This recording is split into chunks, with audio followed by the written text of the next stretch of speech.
আসসালামু আলাইকুম ওয়া রাহমাতুল্লাহি ওয়া বারাকাতুহু। সাল্লাল্লাহু আলা নবিয়িল উম্মি ওয়া আলিহি ওয়া সাল্লাল্লাহু আলাইহি ওয়াসাল্লাম। সালাত ওয়া সালামান আলাইকা ইয়া রাসূলুল্লাহ। সম্মানিত ইমানদার মুমিন মুসলমান ভাই ও বোনেরা, তদবির দুনিয়া চ্যানেলে আপনাদেরকে স্বাগত জানাচ্ছি। আমি মোহাম্মদ রজব আলী। আজ আপনাদেরকে জানাবো স্বামীকে বশ করার তদবির সম্পর্কে, অর্থাৎ কিভাবে আপনার স্বামীকে আপনার নিজের কাছে নিয়ে আসবেন, নিজের বশে রাখবেন। আপনি যা বলবেন তাই শুনবে, আপনি যা করতে বলবেন তাই করবে। কারো প্রতি কুদৃষ্টি দেবে না, কারো প্রতি আকৃষ্ট হবে না, বেলাইনে চলবে না। এমনভাবে আপনার অনুভূত করে নেবেন, এমনভাবে আপনার আশিক করে নেবেন। এমন কি তদবির রয়েছে যেই কাজটি করলে স্বামী নিজের আয়ত্তে চলে আসবে, নিজের বশে চলে আসবে, সেই সম্পর্কে আজ আপনাদেরকে জানাবো। তবে তার আগে বলে রাখি, আপনি যদি আজ প্রথম আমার চ্যানেলটি দেখে থাকেন তাহলে চ্যানেলটিকে সাবস্ক্রাইব করে দিন, পাশে থাকা বেল আইকনটি বাজিয়ে দিন এবং অল সিলেক্ট করে দিন। আর ইতিমধ্যে যারা আমার চ্যানেলটি সাবস্ক্রাইব করেছেন আপনাদেরকে জানাই অসংখ্য অসংখ্য ধন্যবাদ। তো সম্মানিত ইমানদার মুমিন মুসলমান ভাই বোনেরা, চলুন আমরা কথা না বাড়িয়ে আমাদের আজকের মূল আলোচনায় ফিরে যাই। আমাদের আজকের আলোচনার বিষয়টি হলো স্বামীকে বশ করার তদবির সম্পর্কে।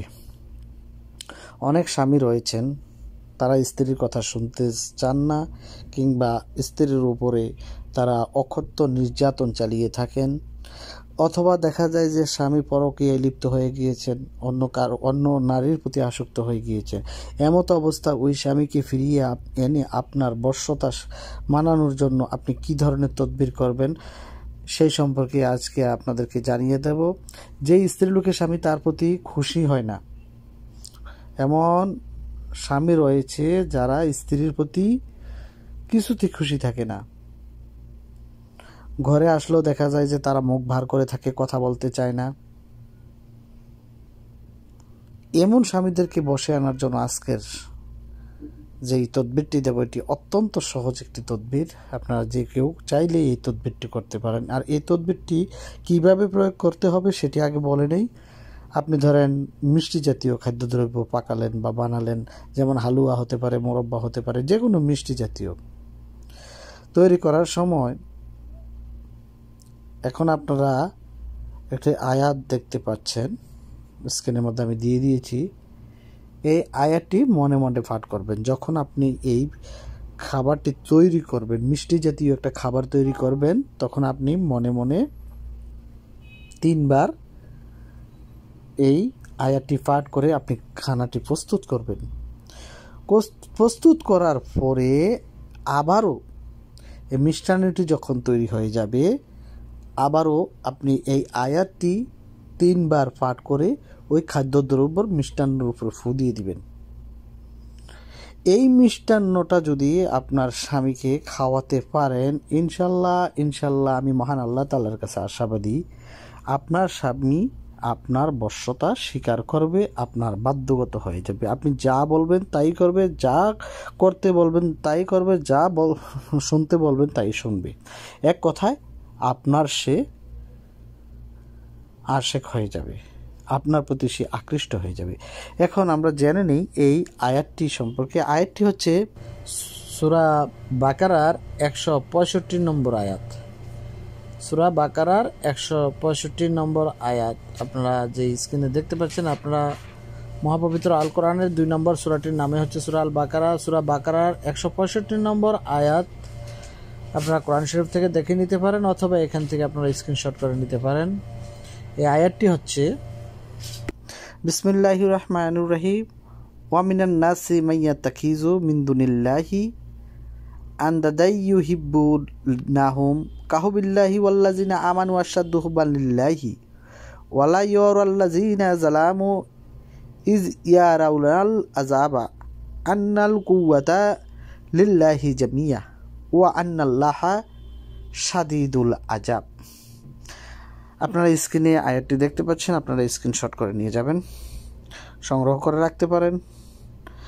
এই আয়াতটি মিষ্টান্ন জাতীয় খাবার তৈরি করার আগেও পাঠ করবেন। তৈরি করে খাদ্যের উপরে ফু দিয়ে ওই মিষ্টান্নটি আপনার স্বামীকে খাওয়াতে পারলেই সে আপনার বশ্যতা স্বীকার করে নেবে, আপনার অধীনে চলে আসবে।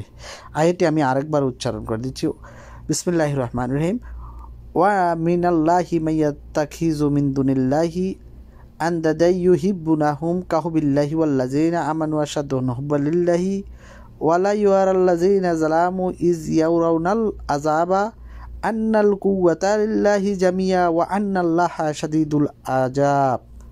এমন একটি কিতাব থেকে আপনাদেরকে এই তদবিরটি আমি দিয়েছি। এটি অত্যন্ত পরীক্ষিত তদবির এবং এই কিতাবটি যারা মুদাব্বির জগৎ আছেন, মুদাব্বির জগতের সকলকেই অন্তত পক্ষে একবার হলেও এই কিতাবটি মোতাল্লা করতে হয়। এটি অত্যন্ত একটি কার্যকরী, যদিও কিতাবটি ছোট, কিন্তু এর কার্যকারিতা অপরিসীম। এমন কোনো মুদাব্বির নেই যারা এই কিতাবটিকে ফলো করেন না। সেই কিতাব হতেই আমি আপনাদেরকে তদবিরটি দিয়েছি। আপনারা যদি একাগ্রতার সাথে আল্লাহ পাকের উপর পূর্ণ বিশ্বাস আস্থা রেখে এই তদবিরটি প্রয়োগ করতে পারেন, আমি মহান আল্লাহ পাক রব্বুল আলামিনের কাছে আশাবাদী, আপনার স্বামী যতই দুষ্ট প্রকৃতি হোক, আপনার কথা যদি না শুনে, আপনার প্রতি সে রাজি খুশি না থাকে, আপনি এই তদবিরটি প্রয়োগ করুন। দেখবেন মহান আল্লাহ পাক রব্বুল আলামিনের ইচ্ছায়, এই কালামের বরকতে সে আপনার বর্ষতা স্বীকার করে নেবে। আপনি যা বলবেন তাই শুনবে, আপনার প্রতি তার মহব্বত বেড়ে যাবে, আপনার প্রতি আকৃষ্টতা বাড়বে। তো সম্মানিত ইমানদার মুমিন মুসলমান ভাই বোনেরা, যারা আমার এই তদবিরগুলো ফলো করবেন, যারা এই তদবিরটি প্রয়োগ করার ইচ্ছা প্রকাশ করেন, আপনারা আমার এই ভিডিওর নিচে কমেন্ট বক্সে আপনারা শুধু আমিন লিখে যাবেন, তাহলে আমার পক্ষ থেকে এজাজত দেওয়া হয়ে যাবে।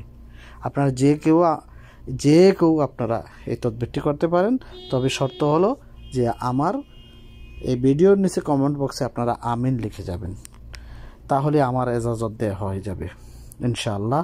আপনারা যে কেউ এই আমলটি করতে পারেন, সবার জন্য এজাজত রইল। তো সম্মানিত ইমানদার মুমিন মুসলমান ভাই বোনেরা, এই ছিল আজকের মতন। হয়তো পরবর্তী সময়ে অন্য কোনো বিষয় নিয়ে আসবো। সে পর্যন্ত ভালো থাকুন, সুস্থ থাকুন।